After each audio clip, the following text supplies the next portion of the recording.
نحمده ونصلي على رسوله الكريم اما بعد فقد قال الله تبارك وتعالى كما ورد في سورة آل عمران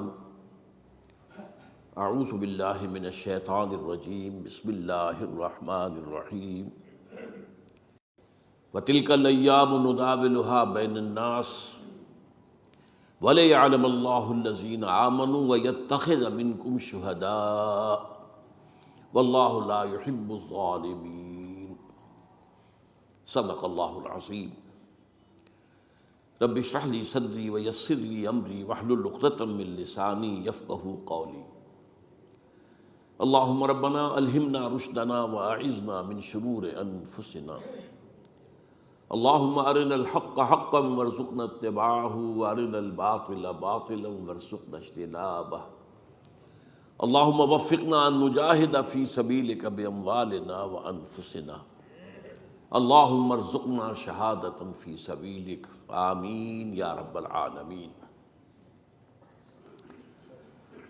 جمعہ 9 جنوری سے ہمارے ہاں ایک موضوع پر گفتگو شروع ہوئی ہے، اس لیے کہ ایک دن پہلے عاشورہ تھا، تو اس میں شہادت حسین رضی اللہ تعالی عنہ، اس کا ذکر جو ہے آپ کو معلوم ہے کہ 10 دن سے تواتر کے ساتھ ہمارے سارے ذرائع ابلاغ کے ذریعے ہو رہا تھا۔ تو میں نے سب سے پہلے یہ بات آپ کے سامنے رکھی کہ شہادت کا لفظ قرآن مجید میں مقتول فی سبیل اللہ کے لیے آیا ہی نہیں، سوائے ایک آیت کے جہاں امکان پیدا ہوتا ہے، وہاں بھی یقین کے ساتھ نہیں۔ قرآن کا فلسفہ شہادت کیا ہے؟ گواہی دینا، اللہ کی توحید کی گواہی، محمد کی رسالت کی گواہی، دے تو بھی محمد کی رسالت کی گواہی، جیسے اقبال نے کہا، قرآن کی حقانیت کی گواہی۔ اور یہ گواہی اپنے قول سے بھی، اپنے عمل سے بھی، اور انفرادی سطح پر بھی، اجتماعی سطح پر بھی، یہ 4 ڈائمنشن، قول سے گواہی، عمل سے گواہی، آپ کا عمل ثبوت دے کہ آپ واقعی اللہ پر ایمان رکھتے ہیں، آپ واقعی محمد پر ایمان رکھتے ہیں، آپ واقعی قرآن پر ایمان رکھتے ہیں صلی اللہ علیہ وسلم۔ تو قولی گواہی، عملی گواہی، پھر انفرادی گواہی، اجتماعی گواہی، آپ کی سیرت و کردار گواہی دے رہی ہو کہ آپ محمد کے ماننے والے اور اللہ کے چاہنے والے ہیں، اور آپ کا نظام زندگی گواہی دے کہ آپ واقعتاً اللہ کے بھیجے ہوئے دین حق کے پیروکار ہیں۔ یہ ہے شہادت علی الناس، جس کے لیے انبیاء بھیجے گئے، جس کے لیے رسول بھیجے گئے، اور جو ختم نبوت کے بعد امت مسلمہ کی اجتماعی ذمہ داری قرار پائی۔ وَكَذَلِكَ جَعَلْنَاكُمْ أُمَّةً وَسَطًا لِتَكُونُوا شُهَدَاءَ عَلَى النَّاسِ وَيَكُونَ الرَّسُولُ عَلَيْكُمْ شَهِيدًا۔ ہم نے تمہیں امت وسط بنایا ہی اس لیے ہے تاکہ تم لوگوں پر گواہ بنو، وہی گواہی انفرادی، اجتماعی، قولی، عملی، اور ہمارے رسول صلی اللہ علیہ وسلم تم پر گواہ بن جائے۔ تو یہ ہے فلسفہ، اصل میں قرآن کا فلسفہ شہادت یہ ہے۔ ہوتا یہ ہے کہ ایک لفظ کسی اور معنی میں زیادہ مشہور ہو جائے تو اصل معنی جو ہے وہ پس منظر میں چلے جاتے ہیں، وہ ذہن سے نکل جاتے ہیں۔ شہادت کا یہ مفہوم سامنے ہے ہی نہیں، شہادت کا مفہوم مقتول فی سبیل اللہ، حال یہ ہے، یہ نوٹ کر لیجئے۔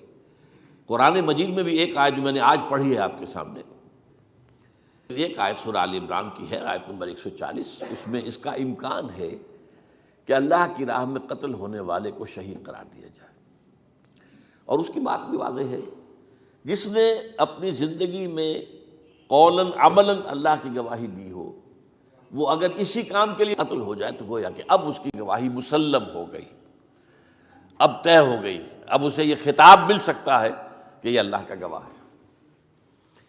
اس معنی میں یہ آیت جو ہے، آیت نمبر 140 ہے سورہ آل عمران کی، اور اس کا پس منظر کیا ہے؟ مسلمانوں کو عارضی شکست ہو گئی تھی غزوہ احد میں، چرکا لگا تھا، 70 صحابہ شہید ہو گئے تھے، تو لوگوں کے دل زخمی تھے صحابہ کرام کے۔ ظاہر بات ہے حوصلوں میں بھی پستی پیدا ہوتی ہے وقتی طور پر، بربنائے طبع بشری، اور انسان متاثر تو ہوتا ہے۔ حضرت عمر نے تلوار پھینک دی تھی، جب یہ خبر اڑ گئی کہ حضور شہید ہو گئے تو تلوار پھینک کر بیٹھ گئے، اب کاہے کے لیے لڑنا؟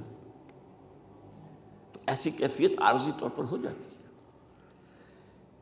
اس میں فرمایا گیا ہے کہ گھبراؤ نہیں، یہ تو دن ہیں جنہیں ہم الٹ کے پھرتے رہتے ہیں، اوپر نیچے سی سو ہوتا رہتا ہے، اوپر نیچے اوپر نیچے، تلک الایام نداولها بین الناس، اور اسی سے ہم آزمائش کرتے ہیں تاکہ ہم دیکھ لیں کہ کون ہے واقعتاً جو ایمان والے ہیں، جو نامساعد حالات میں بھی ڈٹے رہتے ہیں، کھڑے رہتے ہیں، جمے رہتے ہیں، اور اللہ تم میں سے کچھ کو اپنا گواہ بھی بنا لے۔ یہاں اس گواہی کے معنی اللہ کی راہ میں قتل ہو جانے کے لیے جا سکتے ہیں۔ البتہ احادیث کے اندر یہ لفظ بکثرت آیا ہے، لیکن آیا ہے استشہاد کے حوالے سے، باب استفعال سے۔ شہدہ یا شہدوں کے معنی تو ہوں گے موجود ہونا۔ استشہدہ، یستشہد، استشہادن، کسی کو گواہ بنا لینا، لیتخذ منکم شہداء، استشہدہ، وہ گواہ بنا لیا گیا، اس کی گواہی گویا کہ اللہ کے ہاں قبول ہو گئی۔ پھر ہم نے اس دوسری قسم کی جو شہادت ہے اس کے ضمن میں خلفائے ثلاثہ کی شہادت کا ذکر کیا تھا، اور اس کے تاریخی پس منظر کو سمجھنے کے لیے کہ یہ چیزیں جو ہے منطقی طور پر یہ لڑیاں ایک دوسرے سے ملی جلی نظر آئیں، معلوم ہو کہ کیا منطقی ربط ہے، تو وہ جو فلسفہ میں نے بیان کیا کہ خود حضور کی سیرت اور قرآن مجید کا بھی اصل فہم حاصل نہیں ہو سکتا جب تک کہ یہ سامنے نہ ہو کہ آپ کی جد و جہد ایک انقلابی جد و جہد تھی، اور آپ نے بالفعل ایک انقلاب برپا کیا، نظام قائم کیا۔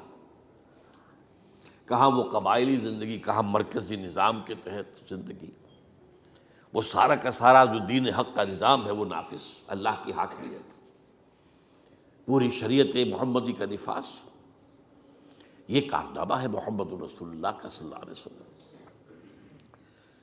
اس کے اعتبار سے سمجھنا چاہیے کہ ہر انقلاب کے بعد کاؤنٹر ریولوشنری موومنٹس اٹھتی ہیں لازماً۔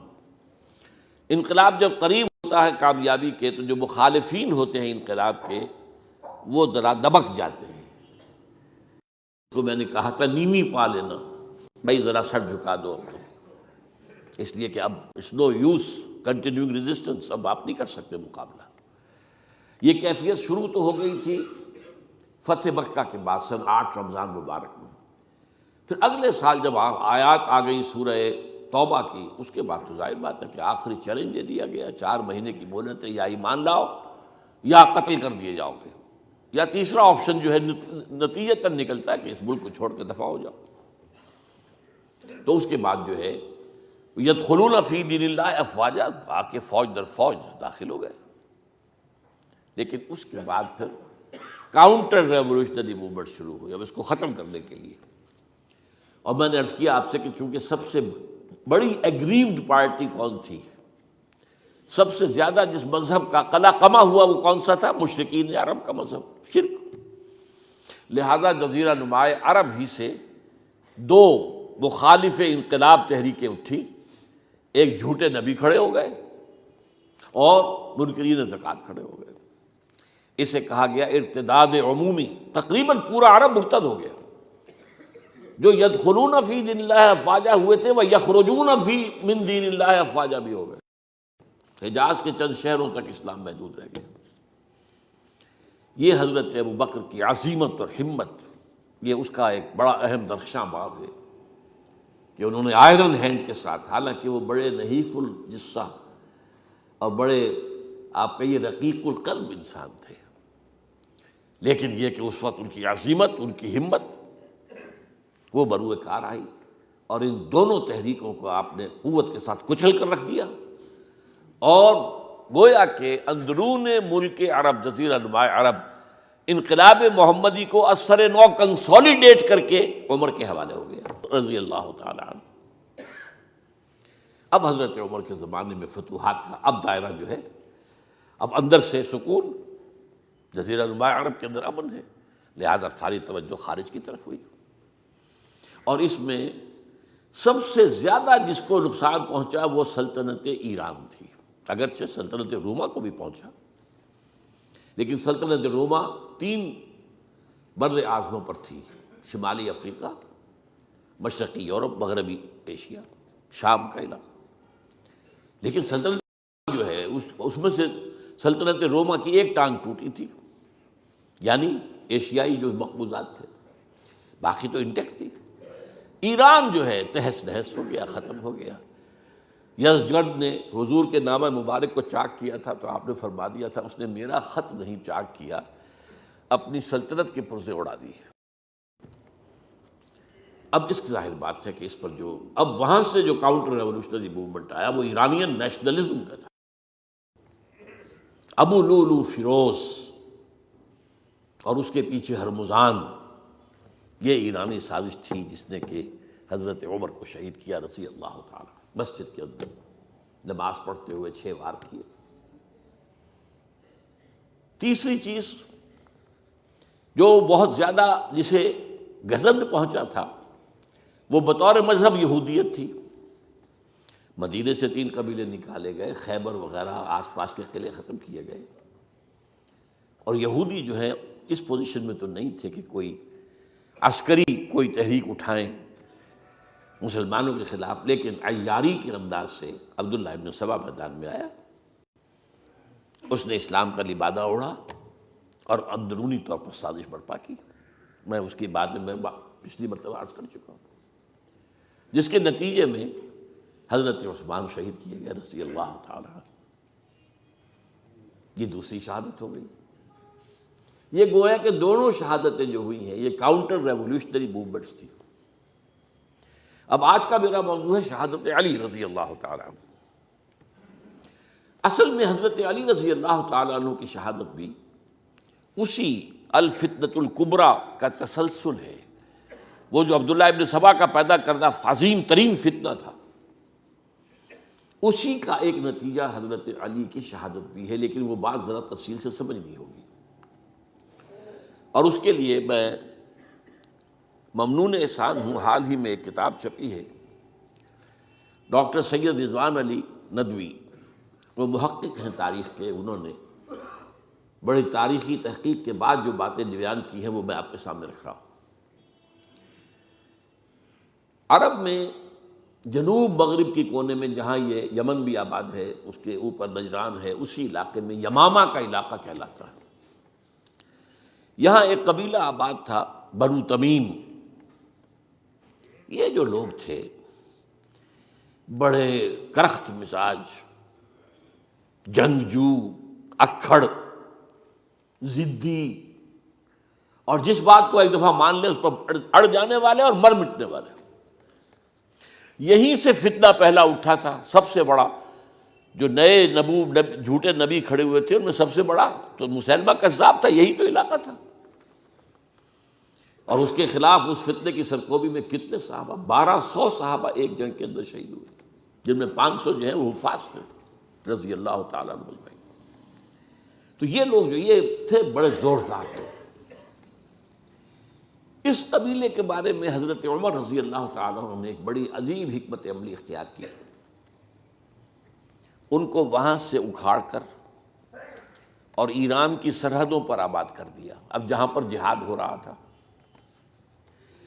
تاکہ ان کے اندر جو یہ جنگجوئی ہے یہ اب اس مقصد کے لیے استعمال ہو، اب وہ دارالاسلام کی توسیع کے مقصد کے لیے استعمال ہو، اور وہ ہوئی۔ حضرت عمر نے 2 چھاونیاں بنائی تھی رضی اللہ تعالیٰ عنہ، کوفہ اور بصرہ، کیونکہ ظاہر بات ہے کہ اب جو اسلام کا دائرہ پھیل رہا تھا اور اسلامی حکومت پھیل رہی تھی، اور زیادہ تر جو ہے مشرق کی طرف پھیل رہی تھی، ایران اور خراسان وغیرہ کی طرف، تو اب مدینے سے اس کا کنٹرول اتنا آسان نہیں تھا، فاصلہ تھا، تو چھاونیاں بنائیں تاکہ یہ اس سرحد کے اوپر یہ موجودہ مرکز رہے یا فوجیں موجود رہیں، کہیں کوئی بغاوت ہو تو اس کو کچلنے کے لیے وہ قوت فوری طور پر دستیاب ہو سکے۔ یہ لوگ ہیں کہ جو عبداللہ ابن سبا کی فتنے سے سب سے زیادہ متاثر ہوئے. ان کی مزاج میں وہ کجی تو تھی نا. حضرت عمر بھی ان کا جو ایک مضبوط کنٹرول تھا انہیں دبائے رکھا ہے، اور ان کا رخ جو ہے ایک دوسری طرف موڑ کر اس سے اسلام کو فائدہ پہنچایا.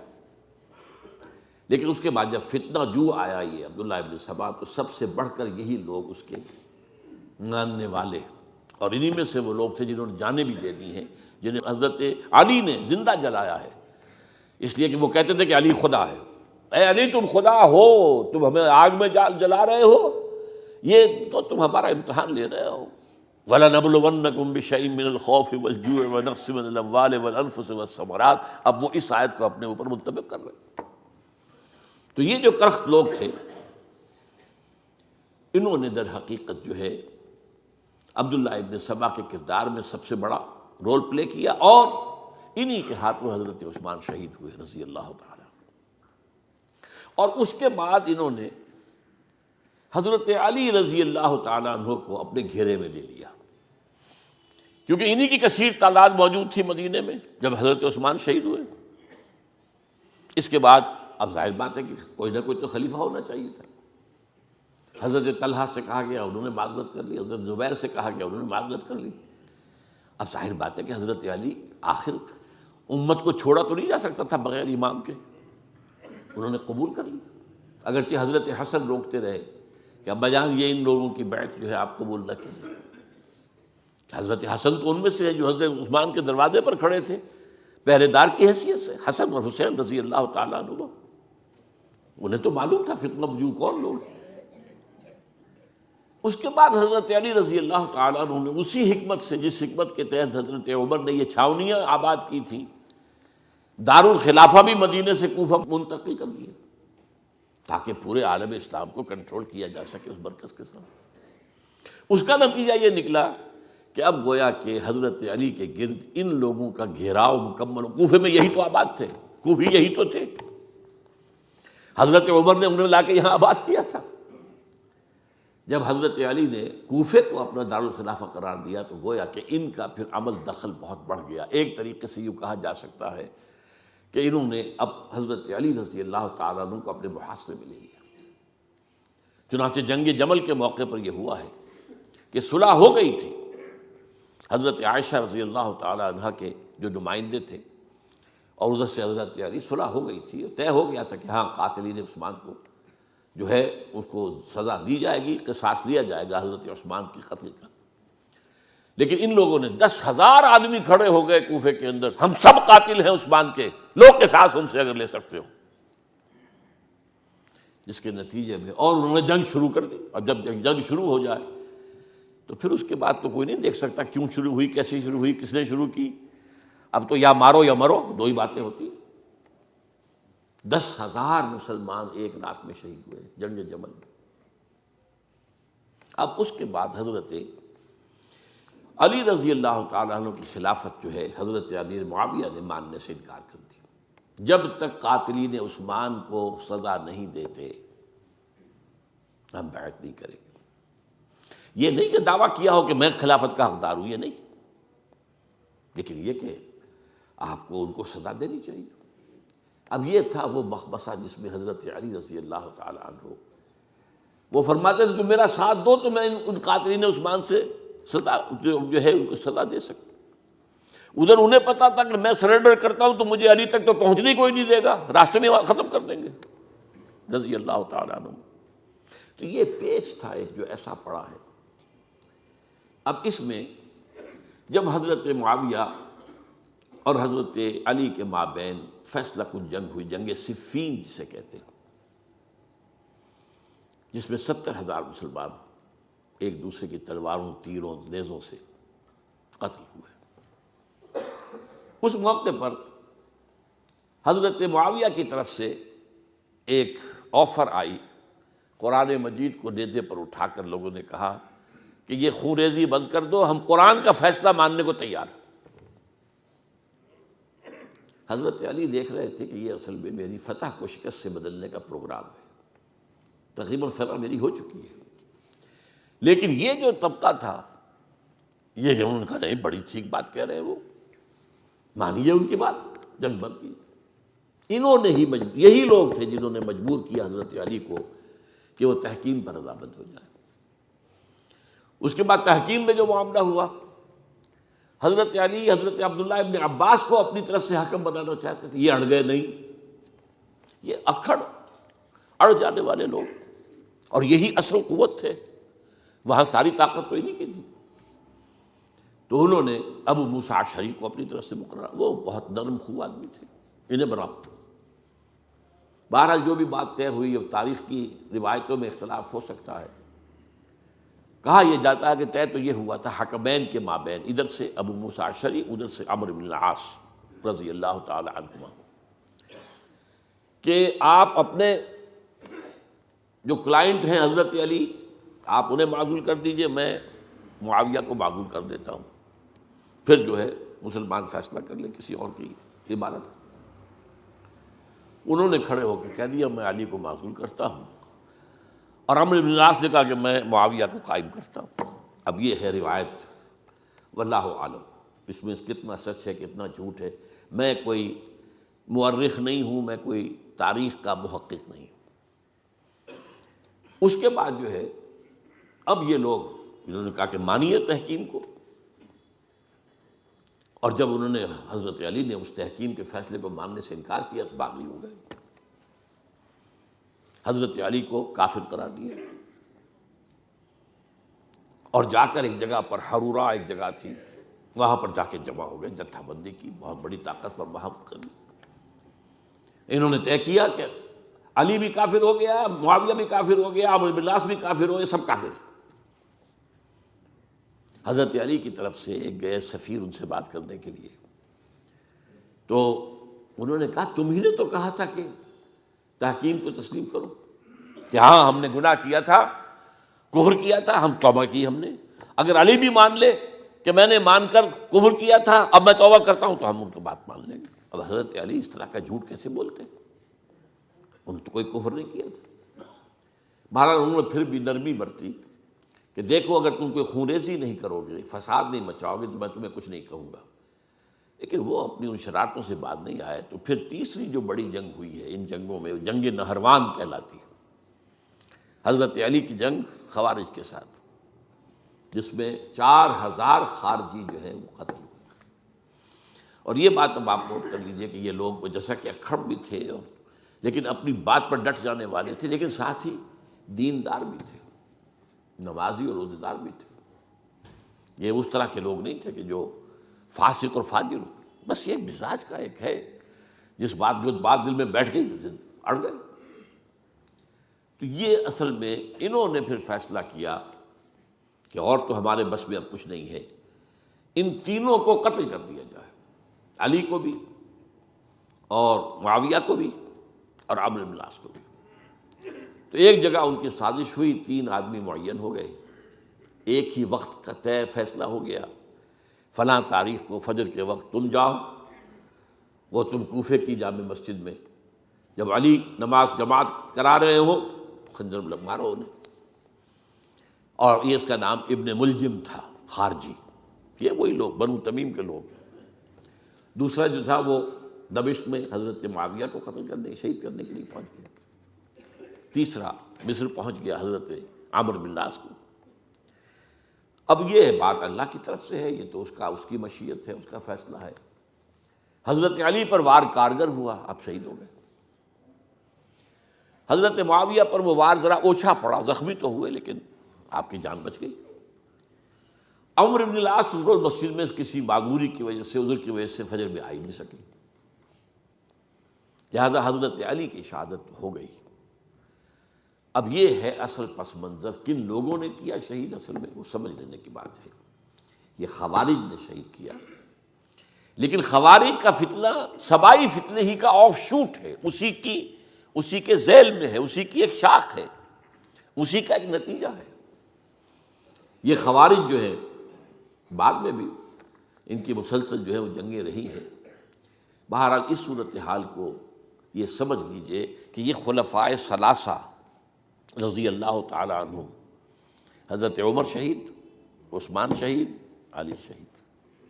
عجیب بات ہے کہ تینوں کا نام عین سے شروع ہوتا ہے، عمر عین سے، عثمان عین سے، علی عین سے، تینوں شہید ہوئے ہیں۔ لیکن یہ کہ یہ ہے تاریخی پس منظر۔ اب اس کے بعد میں صرف آپ کو چند اشارے دوں گا، میں نہیں چاہتا کہ اس سے آگے کوئی تفصیل سے گفتگو ہو۔ حضرت علی کی شہادت کے بعد لوگوں نے، جبکہ ابھی حضرت علی زخمی تھے، انتقال نہیں ہوا تھا، آپ سے پوچھا کہ ہم حسن کے ہاتھ پر بیعت کر لیں رضی اللہ تعالیٰ۔ آپ نے فرمایا نہ میں تمہیں اس کا حکم دیتا ہوں اور نہ روکتا ہوں، یہ تمہارا معاملہ ہے، امر المسلمین ہے، مسلمان فیصلہ کر لیں جس کو چاہیں۔ چنانچہ حضرت حسن رضی اللہ تعالیٰ عنہ کے ہاتھ پر بیعت ہو گئی۔ اب معاملہ ٹھہرا حضرت حسن اور حضرت معاویہ کے مابین۔ 6 ماہ خلافت رہی ہے حضرت حسن کی رضی اللہ تعالیٰ، اور میں انہیں 5واں خلیفہ راشد مانتا ہوں۔ ابو بکر، عمر، عثمان، علی، حسن، انہوں نے کوئی اپنی قوت سے خلافت حاصل نہیں کی تھی، بلکہ مسلمانوں نے انہیں خلیفہ بنایا تھا۔ لیکن یہ اس قدر صلح جو انسان تھے، بہت نرم طبیعت کے انسان، جب انہوں نے دیکھا کہ یہ تو پھر خوریزی کا معاملہ ہو رہا ہے۔ ابھی معاویہ کے پاس 40,000 کا لشکر تھا، ان کے پاس بھی بڑا لشکر موجود تھا، بلکہ 40,000 ان کے پاس تھا، حضرت معاویہ کے پاس اس سے بڑا تھا۔ انہوں نے صلح کر لی حضرت معاویہ سے رضی اللہ تعالیٰ، اور وہ حدیث ان کے حق میں جو ہے پیشن گوئی تھی وہ پوری ہو گئی کہ حضور نے فرمایا تھا میرا یہ بیٹا مسلمانوں کے 2 گروہوں کے مابین صلح کرائے گا۔ یہ سن 41 ہجری کا واقعہ ہے، جب صلح ہو گئی اور حضرت حسن دستبردار ہو گئے اور امیر معاویہ کو اب خلیفہ تسلیم کر لیا گیا۔ اس کو عام الجماعہ کہتے ہیں، یعنی وہ انتشار اور تفرقہ جو سبائی فتنے سے شروع ہوا تھا، اگرچہ اس کا نقطہ آغاز تو بالفعل بنا شہادت عثمان، پھر وہ جنگ جمل اور جنگ صفین اور جنگ نہروان، اور اس کا ایک نتیجہ جو نکلا وہ کیا تھا کہ اسلامی حکومت کی حدود کی جو توسیع ہو رہی تھی وہ عمل رک گیا۔ وہ تو خلفائے ثلاثہ، اب یہ ثلاثہ میں گر رہا ہوں، حضرت ابوبکر، حضرت عمر، حضرت عثمان، ان کے دور میں ساری توسیع ہوئی، فتوحات ہوئی۔ حضرت علی کا دور جو ہے سارا خانہ جنگی کی نظر ہو گیا۔ وہ خلیفہ راشد ہیں، اس میں کوئی شک نہیں ہے، بہت عظیم شخصیت ہے، ہمارے نزدیک صحابہ کرام میں سوائے 3 کے سب سے بڑھ کر ہیں، سب سے افضل ہیں۔ ہاں ابو بکر، عمر، عثمان ان سے افضل ہیں ہمارے نزدیک۔ خلافت جو ہے خلفاء کے مابین ترتیب فضیلت جو ہے وہ ترتیب خلافت کے مطابق اہل سنت کے نزدیک، لیکن باقی ہزاروں صحابہ میں تو سب سے اونچے ہیں۔ اس حوالے سے حضرت علی کا کوئی قصور نہیں ہے رضی اللہ تعالیٰ، ان کی کوئی کوتاہی نہیں ہے، انہیں خلافت ملی ہی ایسے پرفتن دور میں ہے۔ اگر کہنا جو ہے اگرچہ روکا گیا ہے کہ یہ کلمہ لو مت استعمال کیا کرو، اگر یوں ہوتا تو یوں ہو جاتا، لیکن یہ کہ بہرحال ہمارا سوچنے کا ایک انداز ہے، اگر حضرت علی کو اول دور میں خلافت ملی ہوتی تو ان کے کچھ اور نتائج اور ہوتے۔ اب یہ پرفتن دور کے اندر خلافت ملی، خانہ جنگی ہو رہی ہے، اور جو حالات میں نے آپ کو بتائے ہیں، ظاہر بات ہے کہ وہ دور جتنا نہ ذرائع آمد و رفت ایسے تھے، نہ ذرائع مواصلات ایسے تھے، نہ کمیونیکیشنز ایسی تھیں، وہ تو یوں سمجھیے کہ دارالخلافہ کے اندر کے حالات جو ہیں بس وہیں پر فیصلہ ہو رہا تھا، یا پہلے مدینے میں ہوا، حضرت عثمان شہید ہوئے، اور یا پھر کوفے میں ہو گیا۔ وہ تو اصل جو بھی طاقت اس مرکز کے اندر جس کے پاس طاقت تھی اسی نے جو بھی اپنا فیصلہ ہے وہ منگا لیا۔ بہرحال یہ جو حضرت حسن نے مصالحت کی ہے، جس کی بنا پر ہم تو انہیں سلام کرتے ہیں، ان کا احترام کرتے ہیں، انہوں نے خانہ جنگی ختم کی، فساد جو ہے اس کی جڑ کاٹ دی، تعامل الجماعت ہو گیا، اب امن ہو گیا۔ اور نوٹ کیجئے اس کے بعد 20 برس تک امیر معاویہ کی حکومت رہی ہے، 20 برس، اور کامل امن رہا ہے۔ اس میں یہ بھی ہے کہ ان کے تدبر کو بھی دخل حاصل تھا، یہ بھی ہے کہ انہوں نے کچھ طاقت کا استعمال بھی کیا، یہ بھی ہے کہ انہوں نے دل جوئیاں بھی کی لوگوں کو، جس کو ہم کہتے ہیں مؤلفۃ القلوب، جو زکوٰۃ کے مصارف میں شامل ہے، کچھ لوگوں کی کوشش کے شر سے اس کو روکنے کے لیے ان کو جو ہے کچھ زکوٰۃ میں سے پیسہ دیا جائے وغیرہ وغیرہ، مؤلفۃ القلوب، تالیف قلب کے لیے۔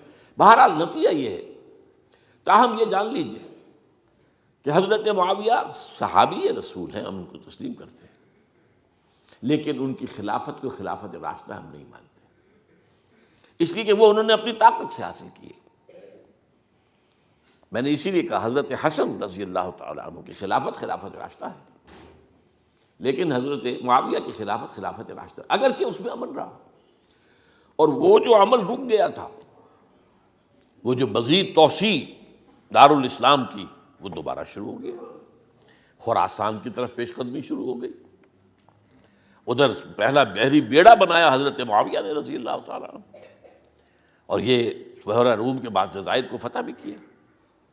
انہی کے زمانے میں مسلمان فوجیں جو ہیں استنبول تک پہنچ گئی، قسطنطنیہ تک، قسطنطنیہ کی فصیل تک پہنچ گئے، اگرچہ فتح نہیں ہو سکا قسطنطنیہ اس وقت، وہ تو بعد میں کئی سو سال بعد ترک جو خلیفہ تھا اس کے ہاتھوں فتح ہوا، محمد فاتح، لیکن یہ کہ باہر پہنچ گئے تھے وہاں تک، یہ عمل بھی شروع ہو گیا۔ لیکن انہی لوگوں نے حضرت حسن کو گالیاں دی اس کام پر کہ تم نے صلح کیوں کی، امیر الکافرین کہا، امیر المنافقین کہا، اور انہیں خطاب یا عار المومنین، اے مومنوں کے لیے عار کی کا اور شرم کے باعث، اور ان کے خیمے پر حملہ کیا، اسے جلایا، ان کی جان کے در پہ تھے کہ تم نے صلح کیوں کی۔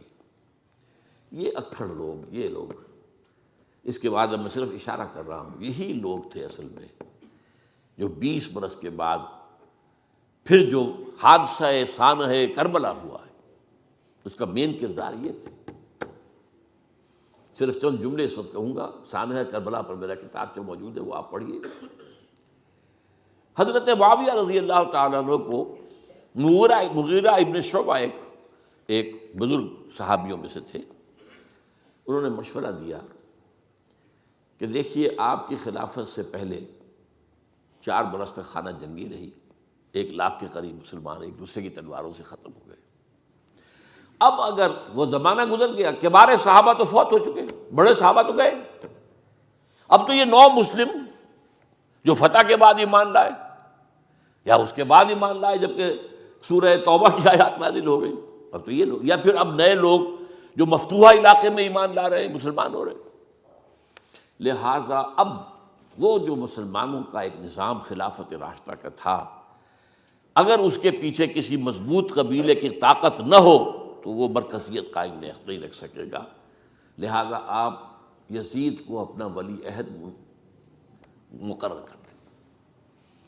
حضرت معاویہ کچھ رہے متردد، لیکن بعد میں ان کی سمجھ میں یہ بات آ گئی۔ یہاں یہ نوٹ کر لیجئے کہ میں یا آپ حضرت معاویہ کے فیصلے سے اختلاف کر سکتے ہیں، ان کی نیت پر حملہ نہیں کر سکتے، وہ صحابی ہیں، الصحابۃ کلھم عدول، ان کی نیت بھی یہی تھی، مسئلہ سمجھی اس میں کہ وہی امن جو ہے وہ برقرار رہے۔ اس وقت جو ہے کچھ تھے ہمارے جو اس وقت اگرچہ وہ صغار صحابہ میں شمار ہوتے تھے، لیکن اب وہ کبار تھے، وہ کھڑے ہو گئے کہ آپ یہ کام غلط کر رہے ہیں، یہ قیصریت اور کسرویت جو ہے اس کا آغاز کر رہے ہیں۔ اور یہ کون لوگ تھے؟ اب دیکھیے ترتیب، ابو بکر کے بیٹے عبد الرحمن، عمر کے بیٹے عبداللہ ابن عمر، عباس کے بیٹے عبداللہ ابن عباس، زبیر کے بیٹے عبداللہ ابن زبیر، علی کے بیٹے حضرت حسین۔ حضرت حسن فوت ہو چکے تھے کیونکہ یہ عین وسط میں ہوا واقعہ، 20 سال کے درمیان 10 سال حضرت معاویہ کی حکومت کو شروع ہوئے 10 سال ہو چکے تھے۔ میری جو تحقیق ہے یا مطالعہ اس کے مطابق تو یہ ہے کہ حضرت عثمان نے مصلحت سے، حضرت معاویہ نے مصلحت سے کام لیا اور ان پر جبر نہیں کیا، لیکن انہی ندوی صاحب نے کچھ لکھا ہے کہ بالجبر بھی ان سے بیعت لے لی، بیعت ولی عہدی، مجھے اس سے اختلاف ہے۔ یہ حضرات ایسے نہیں تھے کہ جو بالجبر بیعت کرنے والے ہوں، میں اس کو ماننے کو تیار نہیں ہوں۔ بہرحال یہ حضرت، میرے نزدیک حضرت معاویہ نے جبر نہیں کیا، زبردستی نہیں کی، لیکن جب حضرت معاویہ کا انتقال ہو گیا، اب جو ہے معاملہ یہ پیدا ہو گیا کہ اب بیعت کریں نہ کریں تو پھر جو ہے باغی شمار ہوگی۔ عبد الرحمن ابن ابو بکر رضی اللہ تعالی عنہما وہ فوت ہو چکے تھے، اب 4 رہ گئے تھے، عبداللہ ابن عمر، عبداللہ ابن عباس، یہ دونوں تھے جو عمر میں بڑے تھے، عبداللہ ابن زبیر اور حسین ابن علی رضی اللہ تعالی عنہ۔ ان چاروں نے کہا کہ کام غلط ہوا ہے یہ، لیکن اس کے بعد ایک تفریق ہو گئی۔ یہ جو دونوں بزرگ تر تھے، حضرت عبداللہ ابن عمر، عبداللہ ابن عباس، ان دونوں نے کہا کام تو غلط ہے لیکن ایسا نہیں ہے جس کی بنا پر خونریزی کرائی جائے، مسلمانوں کا خون بہے، بغاوت کی جائے، ایسا نہیں۔ مطلب یہ کہ اس کے اندر مصلحت کا تقاضا یہ ہے کہ اس وقت جو ہے اس کو تسلیم کر دیا جائے۔ لیکن یہ جو دو نوجوان تھے، ان کے اندر، نوجوان نہیں کہ وہ جوان تھے ماشاءاللہ، لیکن یہ کہ جوش زیادہ تھا، یہ اڑ گئے کہ نہیں ہم اس غلطی کو اب نہیں چلنے دیں گے۔ حضرت عبداللہ ابن زبیر اور حسین ابن علی رضی اللہ تعالیٰ عنہ۔